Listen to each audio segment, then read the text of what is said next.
يا أيها النبي جاهد الكفار والمنافقين واغلظ عليهم ومأواهم جهنم وبئس المصير.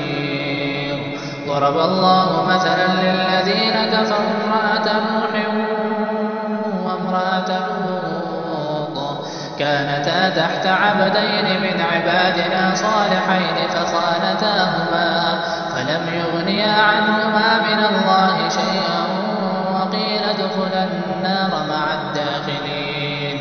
وضرب الله مثلا للذين آمنوا امرأة فرعون إذ قالت رب ابن لي عندك بيتا في الجنة ونجني من فرعون وعمله ونجني من القوم الظالمين. ومريم بنت عمران التي أحصنت فرجها فنفخنا فيه من روحنا وصدقت بكلمات ربها وكتبه وكانت من القانتين.